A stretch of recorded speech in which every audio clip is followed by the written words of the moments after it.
Bismillahirrahmanirrahim. Assalamualaikum warahmatullahi wabarakatuh. Salam sejahtera dan salam satu Malaysia.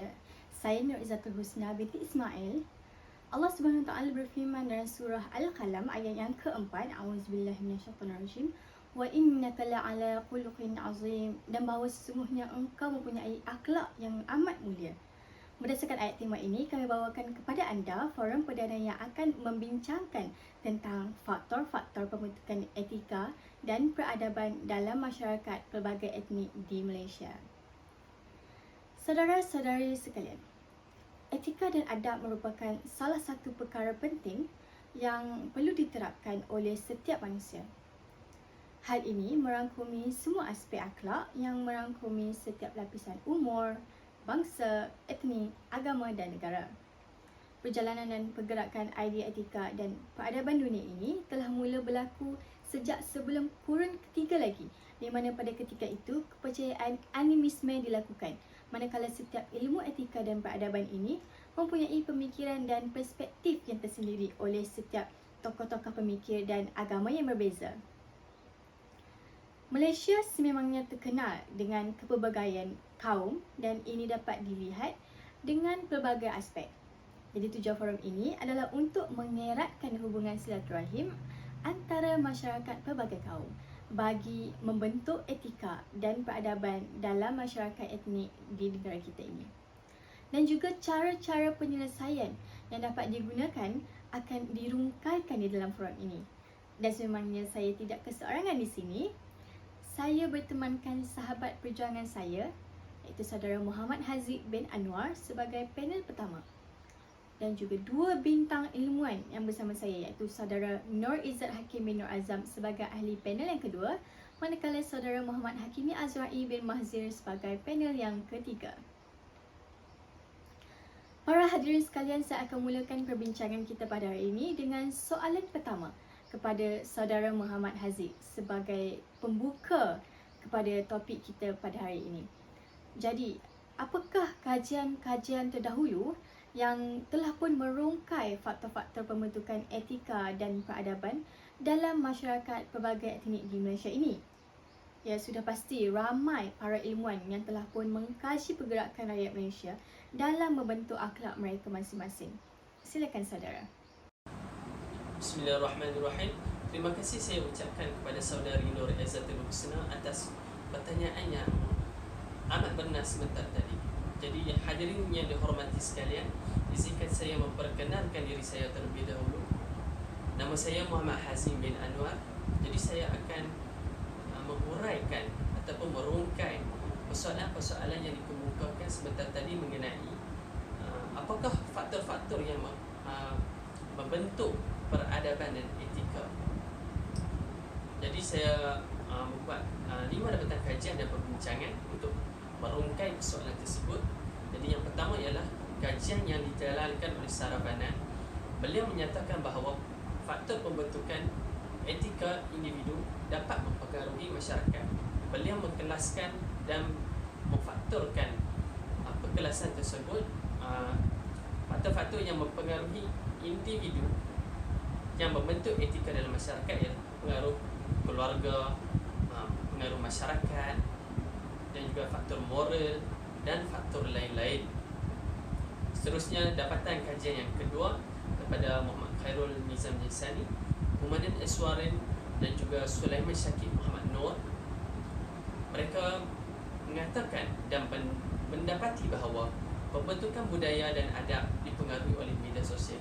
Seperti yang kita tahu pada hari ini, media sosial amatlah digunakan secara meluas oleh masyarakat dan secara tidak langsung ia dapat membentuk adab dan etika dalam masyarakat tersebut.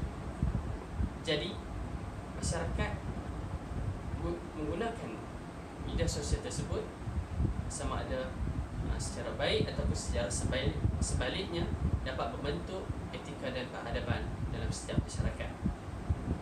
Yang ketiga ialah kajian daripada Petrus Lakwana. Beliau mendapati bahawa agama dapat mempengaruhi etika dan adab dalam masyarakat. Agama juga merupakan faktor penting dalam menentukan nilai-nilai hidup dan hala tuju dalam masyarakat. faktor agama kita ambil contoh sebagai contoh agama Islam yang mempunyai nilai-nilai murni serta adab yang terbaik digunakan untuk membentuk etika dan juga adab dalam masyarakat. Seterusnya kita pergi kepada kajian yang dilakukan oleh Iqbal Tawakkal. Beliau menyatakan bahawa peradaban sangat berkait rapat dengan etika. Jadi, peradaban dapat mempengaruhi etika. Jika kita ambil contoh tamadun yang agung terdahulu, contohnya tamadun Rom, tamadun Yunani, mereka amat menekankan konsep peradaban dalam membentuk etika masyarakat mereka. Jadi konsep civilization ataupun peradaban amatlah digunakan secara meluas dan juga dapat membentuk kebudayaan dalam aspek yang tertinggi. Akhir sekali, dapatan kajian daripada Iwan Hermawan mendapati bahawa nilai-nilai Islam dapat mempengaruhi peradaban manusia. Kajian tersebut dilakukan untuk menentusahkan ataupun mengenal pasti karakter-karakter Islam yang dapat membentuk peradaban manusia.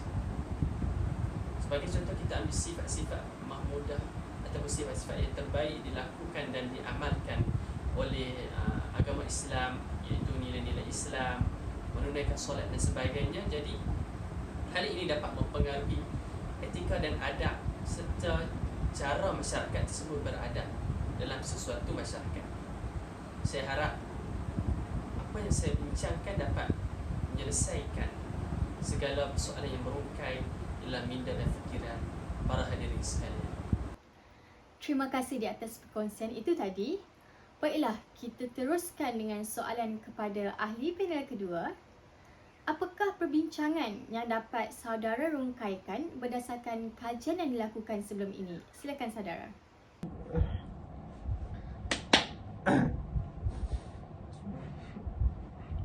Alhamdulillah, terima kasih kepada moderator kita pada hari ini, iaitu Saudari Nur Ida Tusna binti Ismail. Sedang hadirin yang dirahmati oleh Allah SWT sekalian, saya merupakan panel kedua, iaitu Nur Rizal Hakim bin Nur Azam, dan menetapkan anda tentang faktor dan membentukkan etika etnik di Malaysia. Yang pertama ialah wujud sistem perangai yang teratur dan sistem serta nilai moral. Pengetahuan moral dalam sistem perangai merupakan antara perkara penting dalam bentuk etika dan peradaban masyarakat etnik di Malaysia. Prinsip moral tidak boleh dipisahkan daripada sistem perangai Malaysia. Menurut pakar perlembagaan di Malaysia, iaitu Prof. Madia Dr. Syamrayu Abdul Aziz, tujuan penguasaan undang-undang itu bukan medium untuk menghukum, tapi untuk memastikan kerukunan sesuatu perkara dapat berlangsung dengan sempurna demi kebaikan bersama. Nilai atau prinsip moral merupakan penentu kepada kelangsungan, kestabilan, kesejahteraan masyarakat dan seterusnya negara kita sendiri. Nilai moral ini boleh digandingkan dengan kedudukan agama dan juga keadilan. Nilai moral perlu menjalani semua aspek kehidupan masyarakat, termasuk sistem perangai negara. Wujudan undang-undang itu sendiri adalah contoh utama nilai moral itu sendiri. Masyarakat yang tidak mempunyai nilai moral akan menjadi tidak menghormati undang-undang. Oleh hal yang demikian, pembuatan undang-undang mestilah teratur dengan adil dan seksama terhadap seluruh masyarakat di Malaysia. Impaknya, bukan perpaduan antara kaum akan tercapai kerana mempunyai sistem perangai yang baik serta pemerintahan dan pentadbiran juga tulus. Diskriminasi sesama masyarakat etnik juga tidak akan berlaku. Malah hal tersebut akan dapat ditangani dengan berkesan jika kerajaan mengutamakan nilai moral dalam sistem perangai negara. Dan itu kita juga perlulah menaikkan kepelbagaian, mengeratkan kesepaduan dan bermatlamakan perpaduan. Di Malaysia, seperti kita sudah maklum, kita mempunyai pelbagai dimensi kepelbagaian dan perbezaan. Contohnya kepelbagaian dan perbezaan yang kita sering dengar ialah dari segi agama, budaya dan etnik. Jadi kepelbagaian itu menjadi kepelbagaian super ataupun super diversity dengan mobiliti masyarakat dunia akibat berkembangnya sains dan teknologi. Seterusnya ialah mengangkat prinsip ketuhanan. Sistem perangai Malaysia tidak boleh meninggalkan ketuhanan kedudukan agama Islam sebagai lima watan adalah sentiasa diperakui dalam manifestasi dan diaplikasi dalam apa jua perundangan dengan percayaan bahawa nilai Islam juga mengandungi nilai keadilan sejagat. Namun ini tidak mengetepikan atau menindas agama lain. Ini amat penting kerana Islam itu sendiri sempurna dan setiap apa yang Islam telah letakkan mempunyai kebaikan yang tersendiri. Undang-undang agama Islam seperti hudud hanya akan menghukum bersalah atau jenayah yang memberikan bersalah yang beragama Islam saja. Sebaliknya, kepada bersalah yang beragama lain akan menggunakan undang-undang yang sedia ada di Malaysia. Okey, faktor yang kedua. Faktor yang kedua merupakan penggunaan bahasa yang serumpun. Bahasa merupakan wahana komunikasi dalam kehidupan masyarakat di pelbagai wilayah dunia. Bahasa tidak boleh diperoleh secara langsung daripada golongan ibu, tetapi bahasa adalah satu yang perlu dipelajari. Bahasa menjadi suatu aktiviti manusia dan bukannya makhluk lain. Manusia merupakan satu-satunya penghuni yang di bumi yang boleh berbahasa. Bahasa menjadi penghubung untuk menjalinkan interaksi jelas, luas dan tanpa sepadan. Ia juga digunakan sebagai konektor untuk menzahirkan interpretasi ekspresi bagi meluahkan perasaan secara langsung maupun secara tidak langsung. Setiap manusia menggunakan bahasa sebagai kunci komunikasi mereka. Oleh itu, bahasa juga boleh digambarkan sebagai sesuatu yang memiliki suatu makna. Pemetaan jati diri bangsa Malaysia sangat wajar dipupuk oleh bahasa kebangsaan, iaitu bahasa Melayu dalam wadah pendidikan negara. Di sinilah penyatuan dan perpaduan bangsa dapat dipupuk dengan keharmonian.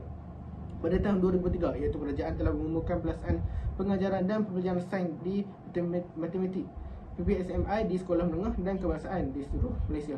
Pelaksanaan ini mengambil kira masa depan sumber tenaga manusia untuk Malaysia mencapai status negara maju dan persaingannya pada peringkat antarabangsa. Juga ditekankan bahawa ia merupakan proses menahan ilmu dengan harapan dasar ini mampu meningkatkan penguasaan matematik dalam kalangan pelajar sekaligus menguasai bahasa Inggeris. Dr. Razak telah diperoleh dan diluluskan menjadi ordinal pelajaran pada tahun 1957.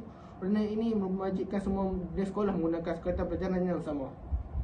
Bahasa Melayu digunakan sebagai bahasa pengantar di semua sekolah khusus untuk membantu perpaduan kebangsaan dan menjadi wahana yang berkesan dalam komunikasi berbagai kumpulan etnik dan masyarakat dialek atau bahasa. Selain itu, bahasa Melayu juga dapat membantu memberikan jati diri bangsa Malaysia dan menggunakan bahasa komunikasi yang mudah difahami. Menyatu paduan rakyat melalui bahasa Melayu sebagai bahasa berbahasa boleh diwujudkan melalui penerapan nilai-nilai mulia seperti tercatat di dalam pendidikan kebangsaan, iaitu pembentukan masyarakat yang bersatu padu. Sekian, itu saja belajar. Kita akan seterusnya ke panel seterusnya. Baik, terima kasih saudara. Nampaknya saudara Hakimi sudah tidak sabar untuk berkongsi perbincangan dan pendapat ya. Jadi teruskan saudara Hakimi.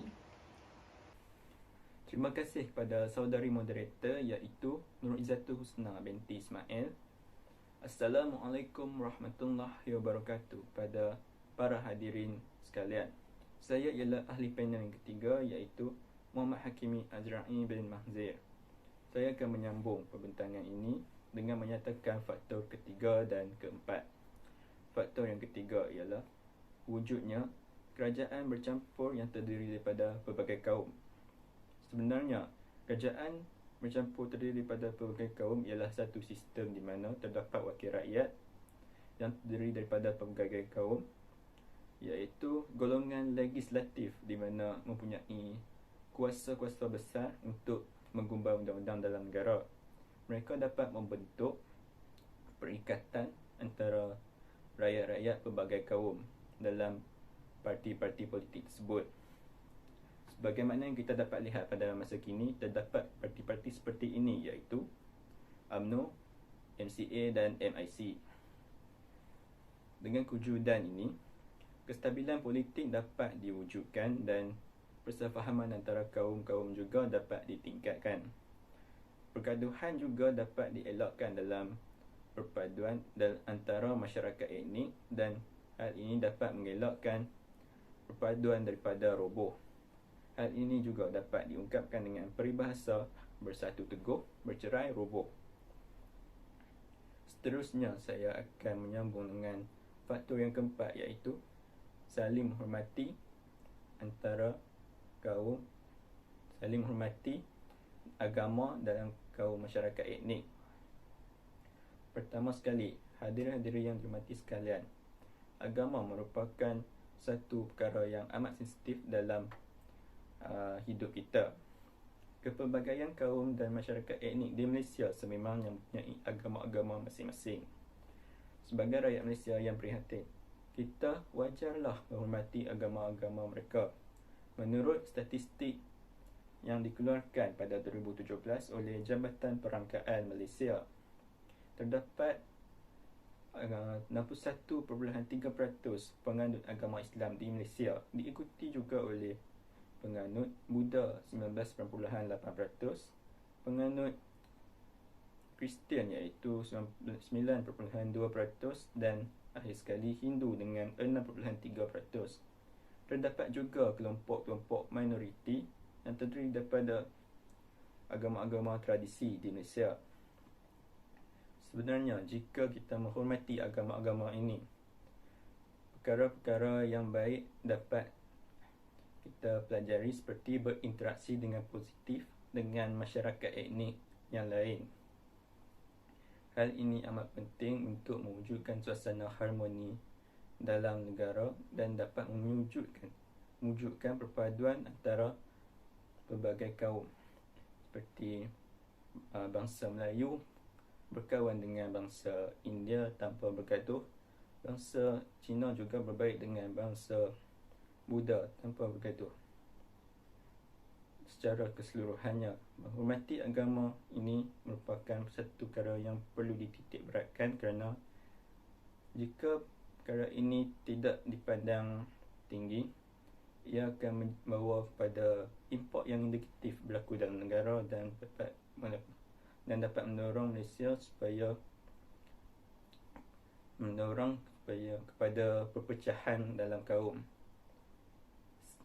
Saya rasa setakat itu saja daripada saya. Saya akan menyerahkan majlis ini semula kepada moderator kita, iaitu Nur Izzatuh Husna binti Ismail. Silakan. Ulasan yang begitu padat dan tepat sekali ya saudara. Sudah pasti tidak mengecewakan apabila saudara-saudara panel kita berbicara. Baik, untuk perbincangan bagi setiap kajian ini akan saya pula rungkaikan. Baiklah, kita mulakan dengan kajian pertama oleh Saravanan. Adalah dapat disimpulkan bahawa pengaruh keluarga dan rakan menjadi faktor dalam pembentukan etika seseorang. Minda seseorang itu mudah untuk berubah berdasarkan keadaan sekelilingnya. Seperti contoh yang selalu dinyatakan, bayi yang lahir itu seperti kain putih yang perlu dicorakkan oleh didikan keluarganya. Jika didikan yang diterima itu salah, maka rosaklah peribadi tersebut. Dan apabila bayi itu sudah menjejaki ke peringkat dewasa, mereka pula akan dibentuk dengan siapa mereka bergaul. Jika pemilihan rakan itu salah, maka binasalah individu tersebut. Tidak dinafikan bahawa pengaruh rakan sebaya menjadi punca utama dalam kes-kes yang melibatkan remaja, seperti contohnya vandalism dan bully. Hal ini agak membimbangkan jikalau peningkatan kes ini berterusan dari tahun ke tahun, maka negara ini akan membentuk sebuah negara yang penuh dengan jenayah. Oleh kerana itu adalah digalakkan untuk semua pihak menggalas tanggungjawab bagi membentuk peribadi seseorang. Bukan sahaja melibatkan ibu bapa dan rakan-rakan, namun semua pihak termasuk didikan guru, cara pembelajaran dan kefahaman sendiri dalam mengenali etika dan kebudayaan adalah sangat penting dalam membina etika dalam peribadi sendiri. Kajian Muhammad Khairul Nizam Jensani, Kumaran Iswaran dan Sulaiman Syakib Muhammad Noor pada tahun 2019 menyatakan bahawa media sosial mempengaruhi pembentukan budaya dan adab. Media sosial kini merupakan salah satu media penyebaran utama di kalangan masyarakat tempatan.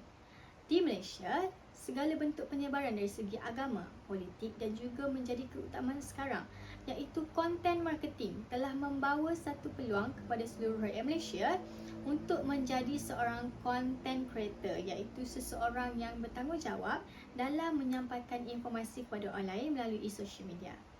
Yang lebih membimbangkan adalah setiap content creator itu mempunyai pengikut mereka yang berjuta, atau kata lain mereka ini golongan yang terkenal. Jika mereka memberi pengaruh yang tidak baik di media sosial, maka dibimbangi para pengikut mereka akan turut terjebak dengan hal yang tidak senonoh dan yang akan merosakkan budaya dan adab mereka. Oleh kerana itu, kita sebagai rakyat Malaysia perlu pandai dalam membezakan perkara yang baik maupun buruk. Seterusnya, kajian daripada Petrus Lakuana pada tahun 2013 mengatakan bahawa agama memainkan peranan dalam membentuk etika dan adab seseorang. Setiap agama di muka bumi ini, tak kiralah agama Islam maupun agama-agama yang lain, mengajar untuk melakukan kebaikan dan mencegah kemungkaran. Di Malaysia, terdapat pelbagai kaum dengan berbilang mangsa dan juga agama. Seperti contoh agama Islam yang menjadi agama utama di Malaysia, agama Kristian, Buddha, Hindu dan banyak lagi.